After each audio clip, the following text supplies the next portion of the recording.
What if the carnivore diet isn't the ultimate solution, even after years of eating this way? Well, after 3 years, I found myself inflamed, still overweight, and facing health problems that I didn't expect.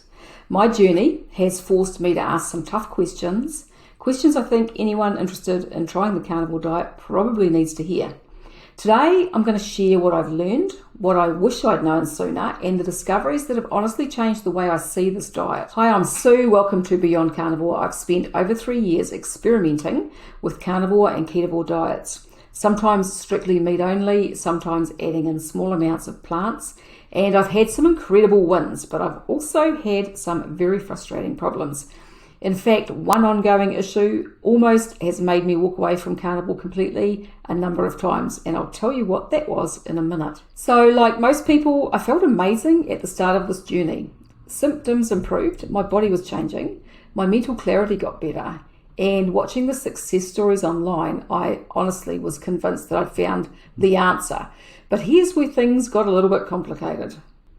While many people continue thriving, others like me seem to hit roadblocks. Slow or even no weight loss, strange new symptoms appear, and sometimes we might even feel like we're going backwards. And those who are thriving often can't understand why the rest of us are struggling. So where am I at now, over 3 years on? For me, there has been my one biggest problem that never fully went away, and this is the reason that I've thought about quitting many times. That has been chronic diarrhea. It's a really tough problem to have.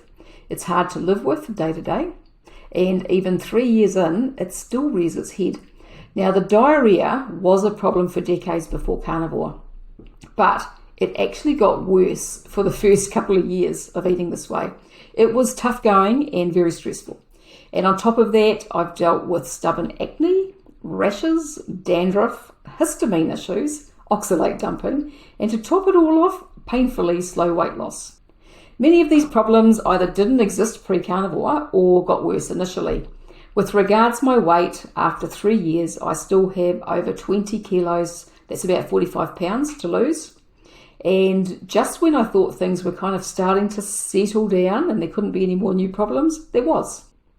As my 3-year carnivore anniversary approached, I started to feel worse. Like I was suddenly going backwards. I felt inflamed, exhausted, had achy muscles, had swelling in my feet, and my energy was all over the place. Finally, I got some blood work done, ferritin and fasting insulin, and I got a glimpse into what was actually going on. My iron was climbing, and so my ferritin was really high. And despite nearly zero carbs for 3 years, I was still pre-diabetic. So this was a wake-up call. And this was why I was inflamed and still fat.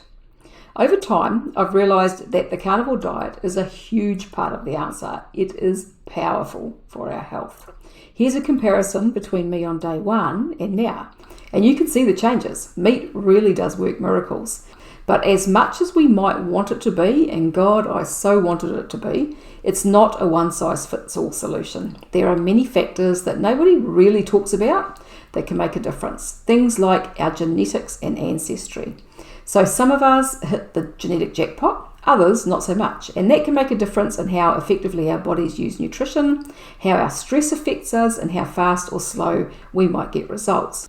The second thing is our microbiome. If our microbiome is damaged or lacking diversity, it changes how we respond to food. Then there's our lifestyle. So this is big. Stress, sleep, pollution, sunshine, movement, they all matter as much as diet and absolutely influence our health and our body's ability to heal and flourish. And then, of course, there is our specific version of the carnivore diet. Our tastes and our finances can both have an impact on our personal carnivore diet and our results. So one person's carnivore might include seafood and organs, while the next person's is just cheap cuts of beef. Same diet, but very different nutrition. So for me personally, I've realised over time that I've had to look beyond carnivore for healing. Meat was a great start, but I've used herbs and supplements to help me to tackle things like SIBO and mold illness that were a huge part of my problem in the beginning. And small amounts of fermented veggies and occasional berries just seem to keep my gut happier. They help to reduce histamine issues and diarrhea for me. And I've also begun to realise how much stress, sunshine and movement really impact my health. Paying attention to these areas of my life, getting out in nature and finding ways to bring peace, joy and simplicity into my days has become something that's gradually changing the way I think about life and health. So 3 years in, I can say this: carnivore gave me a huge part of the answer. But thriving, really thriving, takes more. And that's why this channel is called Beyond Carnivore, because that's where I'm at. The carnivore diet is a great start, but it's only part of the story. I'm still learning, I'm still experimenting, I'm still healing, and I'm going to keep sharing what I discover along the way. There's always good that comes out of adversity, and I know now that my journey, being so challenging, provides me the motivation to keep learning and the perfect opportunity to help others whose carnivore journeys aren't so straightforward either. If you've had struggles on carnivore or any other perfect diet plan, let me know in the comments, because I know I'm not the only one. And if you're just starting out and want to know what to eat and what to expect on the carnivore diet, check out this video next.